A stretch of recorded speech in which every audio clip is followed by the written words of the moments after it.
600 years ago, men from Europe set out in wooden ships and ushered in the Age of Discovery. Ruthless, driven men like Christopher Columbus, the conquistadors, and those who followed in their bloody wake. They conquered a new world and connected the planet. You may think it's a story of greed on a global scale. You may think you know what happened, but there's a deeper history. The voyages of Columbus and the Age of Discovery have roots in the depths of time. And a land bridge that populated 2 continents. In tectonic plates that tore North and South America from Afro-Eurasia and created 2 huge world zones. And in precious metals forged in the heat of a dying star. Links in the chain of events of deep time history. I'm Jonathan Markley. When I was trained as an historian, we were taught to think of history as just the story of humankind. But if you think about it, there's much more to the story. We should trace our history into deep time, to the formation of our planet, our solar system, even the universe itself. In this series, we're taking a new look at important eras in human history by flashing back at key moments to show how events from deep in time, exploding stars, the clash of continents, secretly shaped the stories we thought we knew. By revealing the surprising links between human history and the deep past, we'll show how our civilization and innovations, our voyages and battles are driven not only by the decisions we make, but by physics, geology, biology, chemistry, by forces that can be too small to see, or so far back in time that the only way to understand their influence is to think in a whole new way.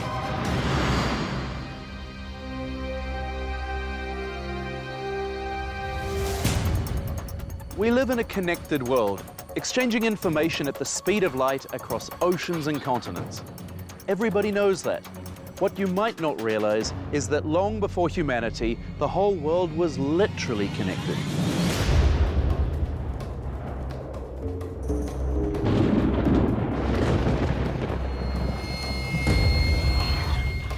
The Earth never stays still.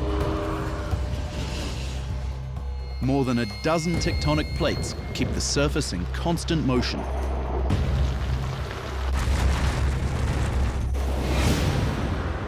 $1.1 billion years ago, all the Earth's surface is connected in the supercontinent Rodinia. Over the next 10 million centuries, the planet's jigsaw pieces move apart and reform into new supercontinents. First, Pannotia. And after that breaks up, the supercontinent Pangaea.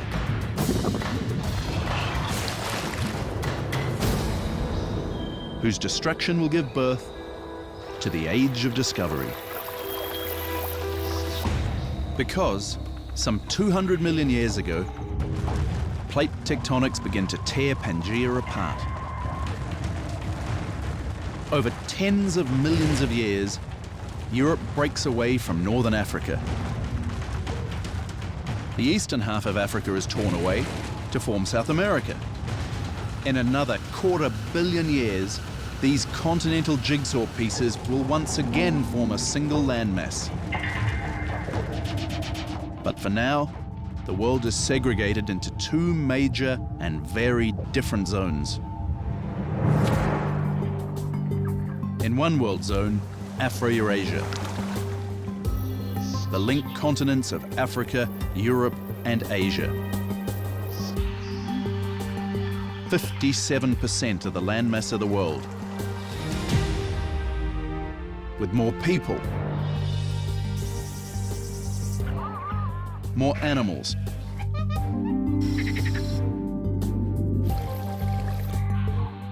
and more plants than anywhere else on Earth. This is the zone where civilization first appears. In the other zone, North and South America, home to younger civilizations. In the late 15th century, at the time of Christopher Columbus, these two massive world zones exist in complete isolation from each other. People living with no idea that each other even existed. You might as well have been living on different planets at that stage. So deep time forces have set the stage for the voyages of discovery. Two isolated world zones, separated by vast oceans, one of which is about to be crossed. The launch pad for this crossing is the port of Palos, Spain, on August 3rd, 1492.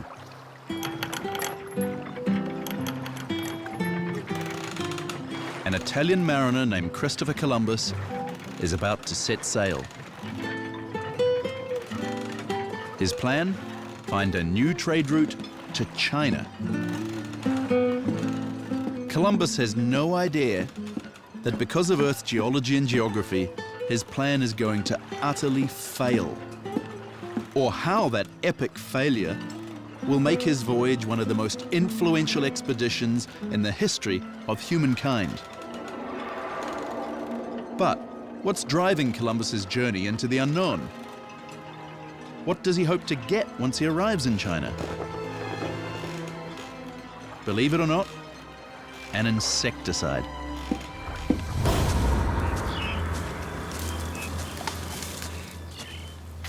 You heard right, an insecticide.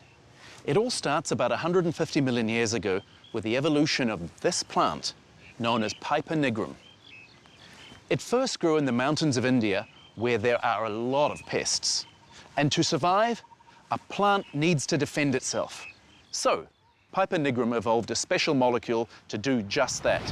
A combination of the common elements carbon, hydrogen, oxygen, and nitrogen. The molecule is called piperine. It's lethal to bugs, but it doesn't kill us. We're too big. It just gives us a bit of a spicy kick. You eat it all the time.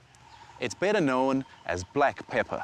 And in 1492, wealthy Europeans can't get enough of the stuff. Black pepper was the most valuable product out there. But because of the forces of deep time, black pepper isn't easy for the European elite to get. Stand outside on a moonlit night and look up. What could the moon possibly have to do with where pepper grows? To find out, we need to turn back the clock to when there was no moon. 4.5 billion years ago. There's no moon in the sky, and the Earth is still forming. Then, we think that an object, perhaps an asteroid roughly the size of Mars, plowed into the Earth.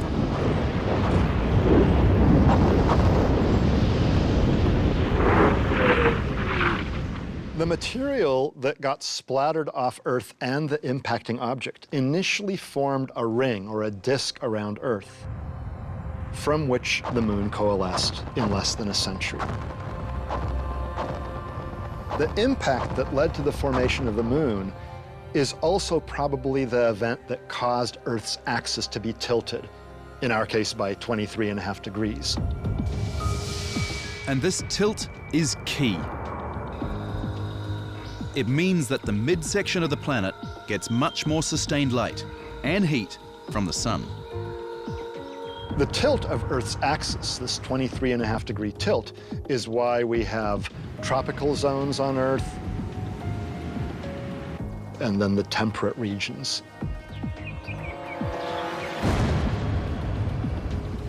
So after a cosmic collision creates the tropics, plants evolved to survive there. And only there in the case of spices like black pepper, which generally needs to be planted in soil with a temperature between 75 and 85 degrees Fahrenheit. So if you're not living in Southeast Asia and you really want pepper, you can't just produce it yourself. You have to buy it in from that area. And because deep time has created an uneven distribution of resources, humans have to create networks of exchange to bridge the distance to get what they want. So, before Columbus, how did Europeans get their black pepper? Let's zoom out for a bigger picture view of the world as it existed when Columbus was born. Here's India, at the southeastern end of Eurasia, the source of black pepper and other spices. Indian merchants trade these spices with merchants from this country, China. A huge land with a temperate climate, rich soil, and immense natural resources. For most of human history, the great Chinese dynasties were the most powerful, wealthiest states on the planet. In the early 15th century, China is rich enough to send huge trading fleets across the Indian Ocean to East Africa, under the command of the famous Admiral Zheng He. Even when political pressure ends those voyages, the Chinese continue the centuries-long tradition of the trade routes later called Silk Roads. Merchants carry precious goods, including spices, across land and sea. The spices are passed on to merchants in the Islamic countries that stretch from northern India to the Middle East, Turkey, and North Africa. Finally, merchants from the Italian city-states like Venice or Genoa acquire the spices from Turkish or Middle Eastern ports and bring them to customers in Western Europe. So that's how spices like black pepper get to medieval Europe, and why Europeans have to pay through the nose to get them.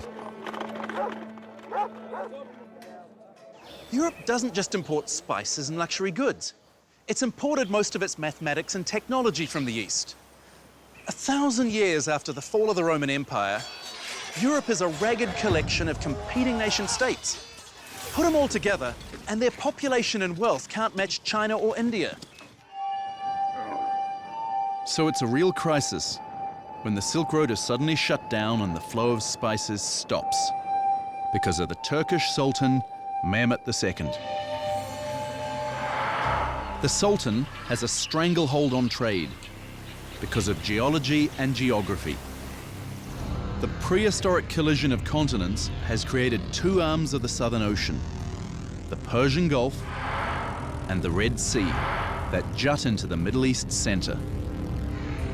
While the Mediterranean washes its northern shores and the Black Sea stretches along Turkey's coast. So Turkey is perfectly positioned to strike at the heart of East-West commerce.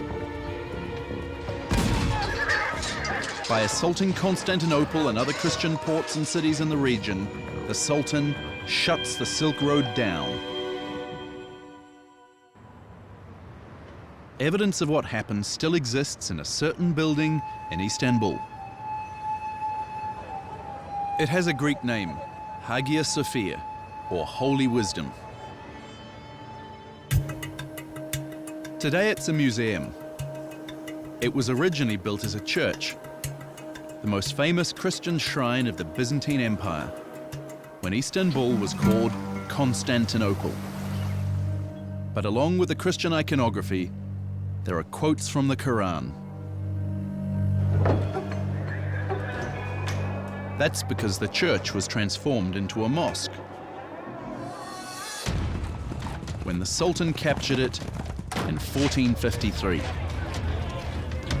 And this causes a shock wave across Western Europe because Constantinople is essentially the gateway between Europe and the Orient. It's the place where spices and other exotic luxuries from the Orient enter Europe. But one country in Europe has already been planning to get around the Silk Road. A country that was considered insignificant even by European standards. And yet, in the early 1400s, ground zero for the Age of Discovery is Portugal. Instead of depending on the Silk Road, Prince Henry, later called the Navigator, wants to find a direct sea route to India. Portugal is a poor country, but if it takes over the spice trade, it'll be rich.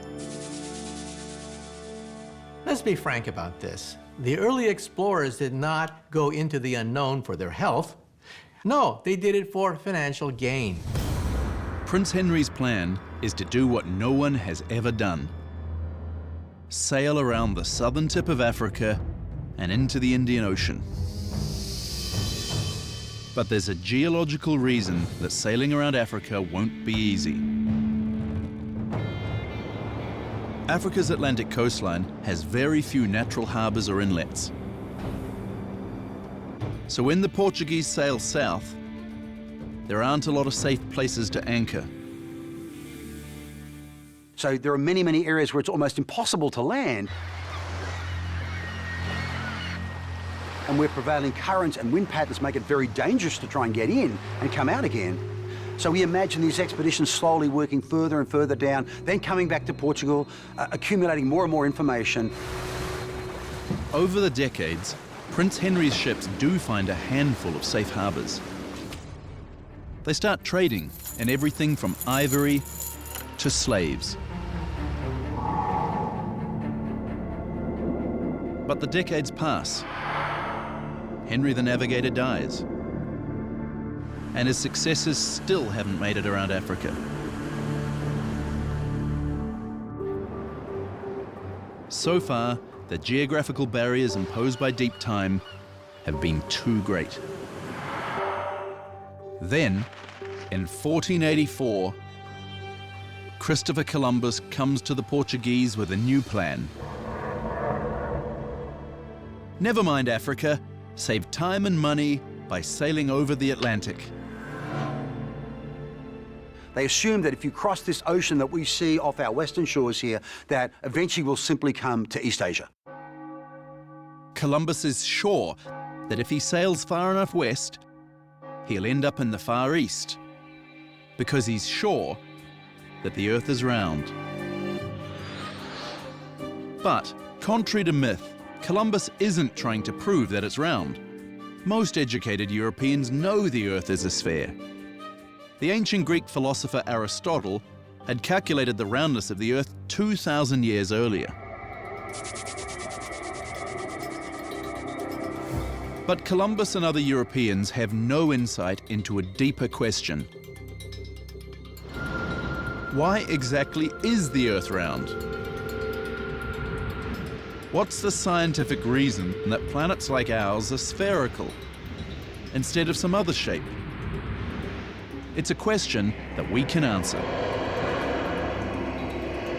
And there's a clue in some recent astronomical photos. Look at these two objects. One is a comet visited by a space probe in 2014. The other is Pluto. Why does the comet have an irregular shape, while Pluto is a sphere, like Earth? Well, the answer is gravity is attractive. Or as we tell our students, gravity sucks. In other words, objects in space form when gravity pulls cosmic debris together. The force of gravity always pulls towards the center of an object. And as you add mass, gravity gets stronger. But you see, gravity sucks evenly. And that's the reason why the state of lowest energy is when gravity accumulates all this mass, smooths out all the imperfections to create a spherical star or planet. However, for very small objects like asteroids, the gravity is not strong enough to smooth it out. In fact, if a body is less than roughly 700 miles across, gravity is not sufficiently strong to create a round planet. Which is why Columbus is right.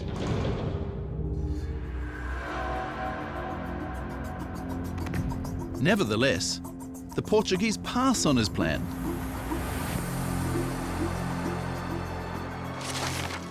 So Columbus has to seek out fresh investors for his project, which he can do, because one of Europe's greatest weaknesses turns out to be a secret advantage. So, remember how Europe was the squabbling collection of competing states? Well, think about it from Columbus's point of view. If the Portuguese say no, he can go to the monarchs of England, France, or Spain, and he can say to each one of them, if you back me, I will make you the richest ruler in all of Europe. And of course, eventually, the King and Queen of Spain decide to take a gamble. They give Columbus the funding for his cross-Atlantic route to China. And on August 3rd, 1492, 3 ships set sail across the Atlantic.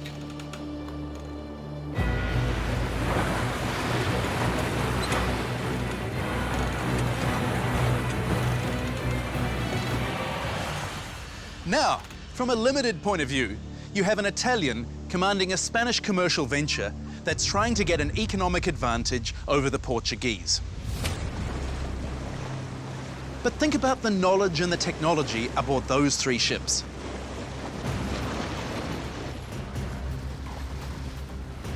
Columbus has studied cartography from ancient Greece and Rome that's been preserved by Arab scholars and translated back into Latin. He's using a compass that was invented in China and transmitted to Europe over the Middle Eastern trade routes. From the perspective of deep time history, Columbus and his men represent the sum total of all the extraordinary knowledge and innovation of Afro-Eurasia. And yet, because they don't know that the surface of the planet is divided into 2 major world zones, they have no idea where they're going.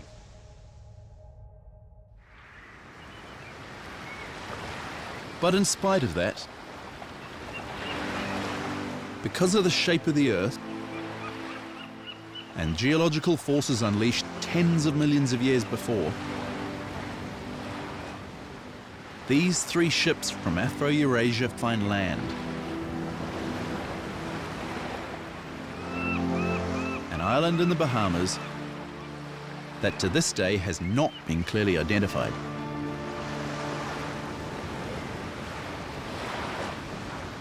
It's the 12th of October, 1492.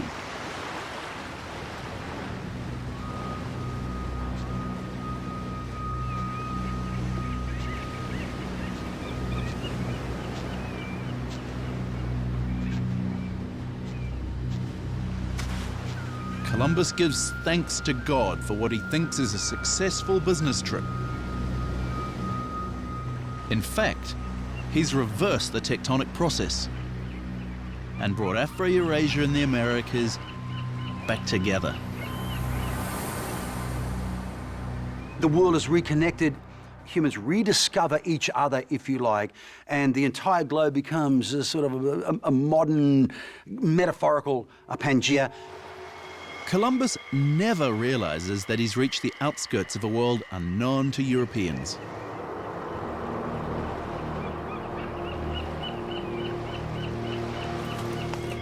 He thinks he's somewhere near India. And he calls the people he encounters Indians. In fact, these islanders are the Taino. And like Columbus, they came from Afro-Eurasia.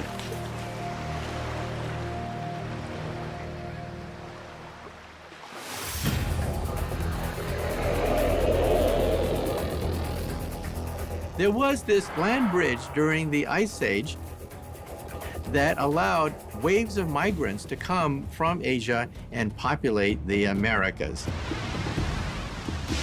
Within a couple of thousand years, they'd made it right down to the southern tip of South America. With the waning of the Ice Age from about 12,000 years ago, sea levels rise dramatically, that bridge disappears, and these humans are now cut off, isolated in the Americas from Afro-Eurasia, and the memory of this connection is sort of lost.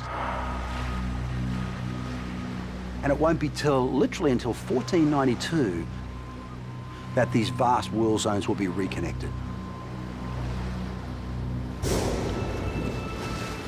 The reconnection is the start of what will be called the Columbian Exchange. A vast ongoing transfer between the Americas and Afro-Eurasia of cultures, technologies, and especially living things. The breakup of the supercontinents was not just a geologic event, it was also a biological event. But now technologies, plants, animals, diseases, and people from one landmass or the other will spread across oceans and around the world. Phase 1 of the exchange gets underway when Columbus returns to Spain in 1493. He has found no black pepper. But there are other spices, and a strange leaf the Taíno burn that they call tobacco. This leaf will kill hundreds of millions of people. Its addictive ingredient, nicotine, evolved as a natural insecticide, like the piperine molecule of black pepper. Even more exciting for the Spanish, small amounts of gold from streams and riverbeds. They hope to find a lot more, and they expect the Taíno to get it for them. As Columbus writes in an official report, the people would make good servants, and he brings back several of them as slaves. Phase 2 of the Columbian Exchange begins on January 2nd, 1494. Columbus returns to the Americas with 17 ships, European livestock like pigs and cattle, and a small army. The bloody conquest of the Americas is about to begin. And the conqueror's most terrifying weapon is the horse. Imagine these early horses being brought over. Imagine Native American peoples who've never seen this before saying, wow, look at that. But this is another story with a deep time twist, because horses aren't really an invasive species in America. In fact, they're completing a 7,000-year round trip. The horse, which has proven so important for human history, originally evolved in the Americas. Evolved and then disappeared, possibly hunted to extinction by the Taínos' Ice Age ancestors.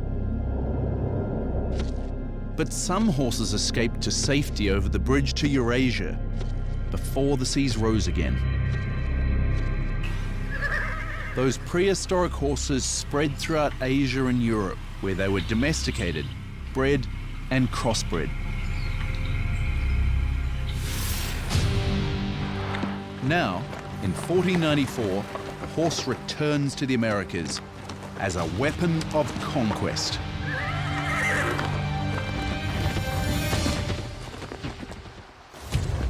Horses carry the Spanish who follow in Columbus's path into Central and South America, where they find a new world of powerful civilizations.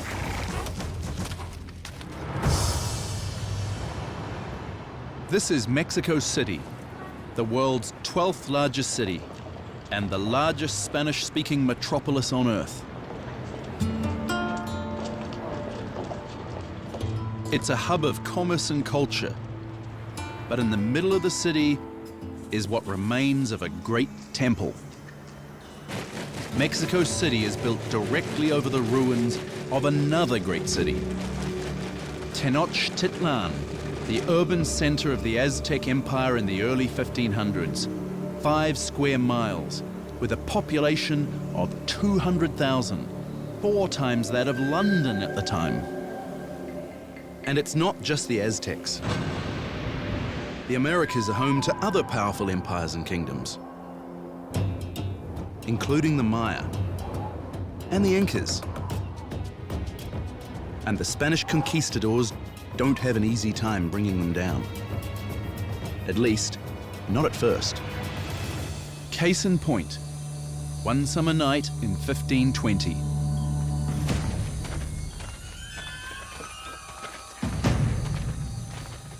Hernán Cortés and his men find themselves hunted and outnumbered.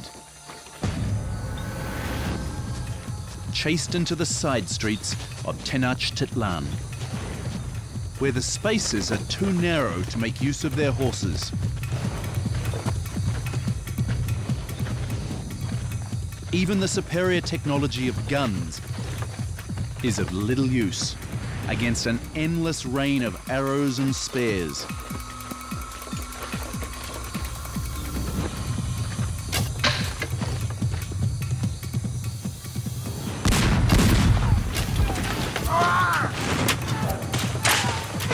But as the Spanish flee with as much gold as they can carry, they leave behind, without knowing it, a weapon more powerful than gunpowder, horses, or steel. Because inside one of Cortez's fallen is a biological time bomb, brought forth from deep time.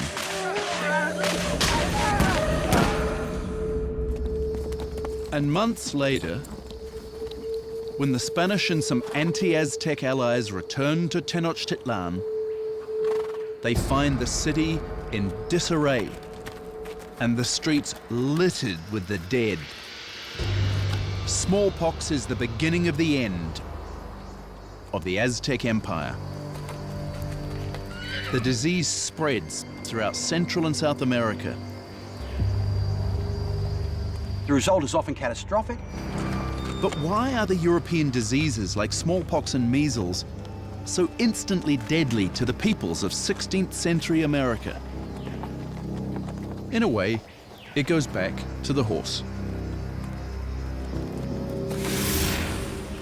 Horses and other large mammals were never domesticated in North or South America, because by the time the descendants of Asian hunters settled down and developed civilization in the Americas, most large mammals had died out. But look at this farm on the other side of the Pacific. For thousands of years, people all over Afro-Eurasia lived with their domesticated animals. Animals that often carried pathogens inside them. Over tens of centuries, these diseases kill hundreds of millions. But over the centuries, Afro-Eurasians develop some limited immunity. For the people of the Americas, immunity consists of 2 oceans. Early migrants to the Americas found themselves then sealed off in this huge world zone, and the diseases of Afro-Eurasia were in no way able to make their way into the Americas. But when people cross the water, so do their pathogens. In just over a century after Columbus, between 50 and 95% of the Americas' native population dies. Some groups have descendants in the 21st century. Others die out completely. Remember, European states that are tiny in comparison to these great imperial states of the Aztecs and the Inca. But because the Europeans have got guns and they've got steel and they've got diseases, they're quickly able to conquer these very impressive civilizations and the cultures of North America as well, and turn these into great sort of areas of resource acquisition for Europe. Resources that Europe will then use to finance its conquest of the rest of the world. Over the next 400 years, the Americas are utterly transformed by new invasive species from Europe and Asia. From cattle and pigs to rats and earthworms. From apples and oranges and Midwest wheat to the bluegrass of Kentucky. But there was a similar trade the other way, from the Americas to Western Europe. And so what we see is a huge export of crops and livestock from all corners of the world to all corners of the world, thus radically transforming the ecology of the entire planet. That's because, although the people of the Americas lacked large domestic animals, they had bred more than half of all humanity's usable plants, including tomatoes, squash, beans, peppers, chocolate, yams, avocados, peanuts, the potato, and a weed that became one of the world's most astonishing examples of genetic modification. What was growing successfully in the wild in the Americas was a plant called teosinte, a small, weedy sort of grass that took many, many hundreds of generations of careful sort of selective breeding of teosinte before you could start to turn it into a crop that could feed large numbers of people. You had to sort of essentially change the DNA of this thing so that it would produce a lot larger heads. One ear of teosinte is about the size of a finger, with 5 to 12 really hard kernels. It's not much to look at, but 10,000 years ago, farmers in Mexico began planting and breeding it. They saw that some teosinte ears were a little bigger, some kernels might be slightly softer, and they planted those. And over thousands of years of selective breeding, the farmers of Mexico created, and that's the word, they created what we recognize as modern corn. Corn is a human invention. Initially, it probably gets imported into Europe as a novelty item, but quickly people realize that this is a really useful crop. It turns out that while the Earth only has a few places that can grow spices, it has many areas where corn can grow. Places too dry for rice, too wet for wheat. It grows well in a wide range of conditions, it's relatively pest tolerant, it's relatively drought resistant, and it produces a large amount of carbohydrate. And so it quickly spreads across Europe and into Africa, and today is the basis of both Europe's and Africa's food system. In the modern day, this has revolutionized agriculture across the world, and especially in places like the American Midwest or in China, where almost all of the corn that is being produced today ends up going into the belly of an animal that we then use for something else, largely for protein. While corn is a New World crop that helps transform the Old World, an Old World crop turns out to be the foundation of an empire in the New World. When the conquistadors first arrived in the Americas, they realized they're in a very conducive environment for growing certain crop species for which there is an enormous demand back in Eurasia, right? Chief amongst these was sugar. Sugar was the preferred drug of many, many Europeans. Humans have a fundamental deep-time link with sugar, because it's how we use the power of the sun.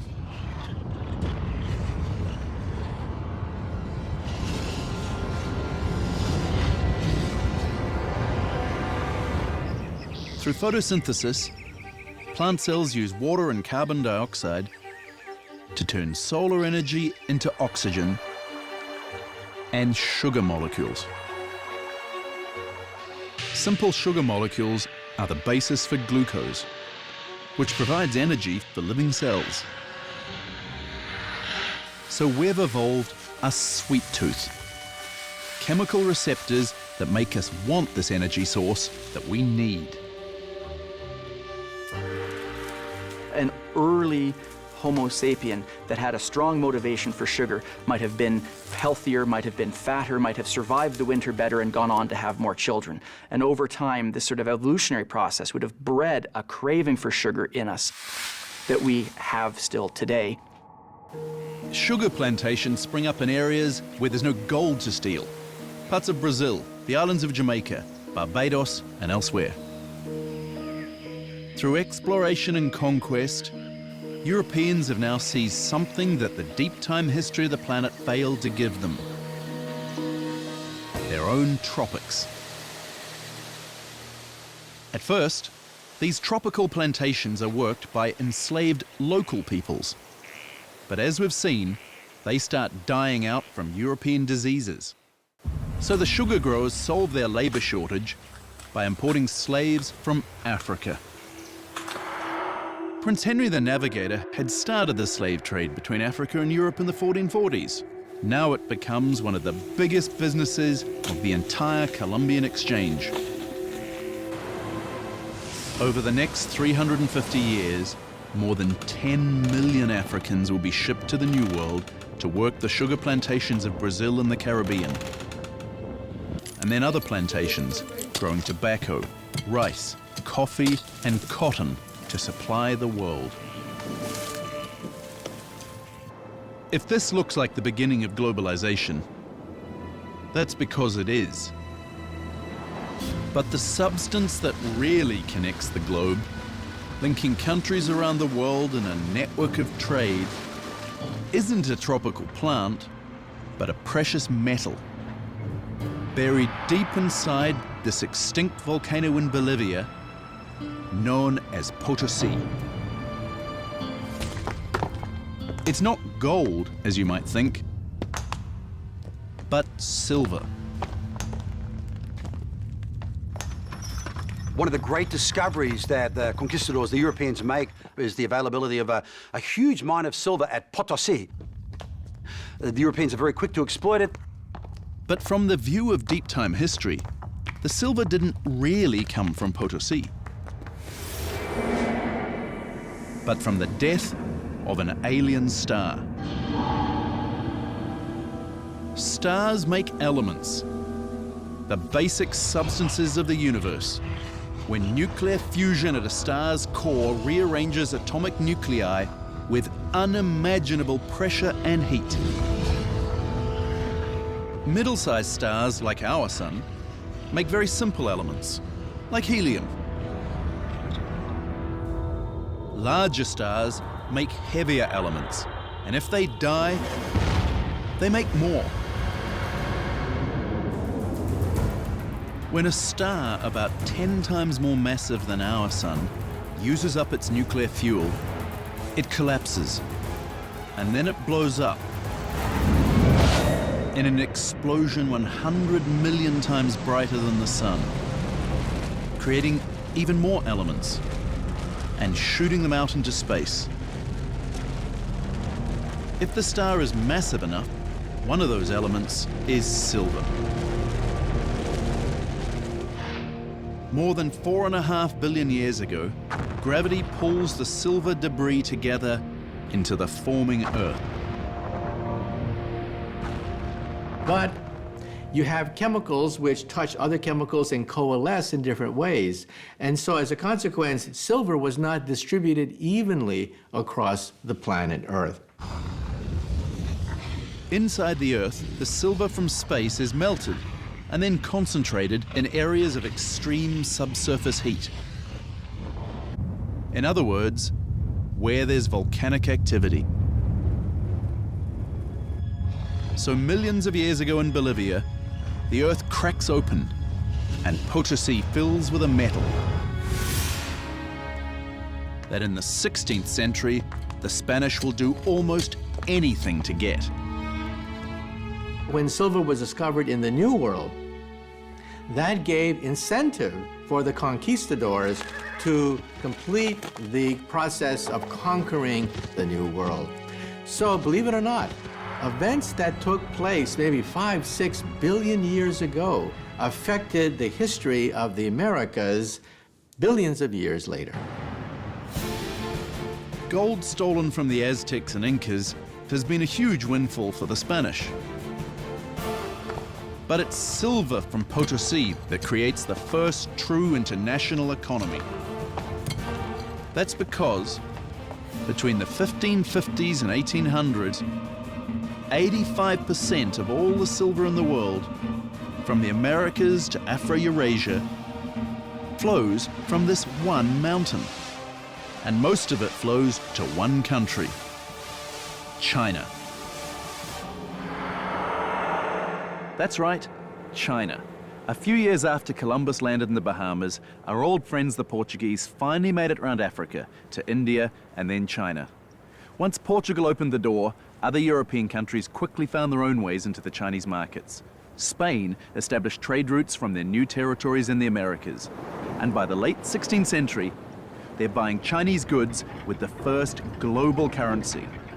The purest silver coins in the world, silver from Potosi, shipped to the mint in Mexico to create the silver dollar. Silver is then turned into coins or ingots. This is then shipped on Spanish galleons across the Pacific to the new Spanish colony in Manila in the Philippines. From there it goes on to China to pay for the still highly in-demand Chinese luxury goods. So this extraordinary creation of a supernova becomes the key medium of exchange during this early modern period, this age of discovery, and really marks the beginning of genuine commercial globalization of the planet. 500 years later, a lot of Potosi's silver has run out, and the Mexican dollar is no longer a world currency.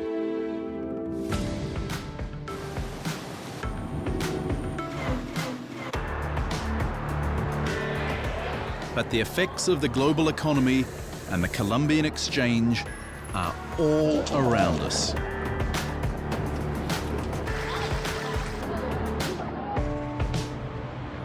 Take a look at this very common modern meal. You could call it the Old World, New World combo. Look at the burger, Old World.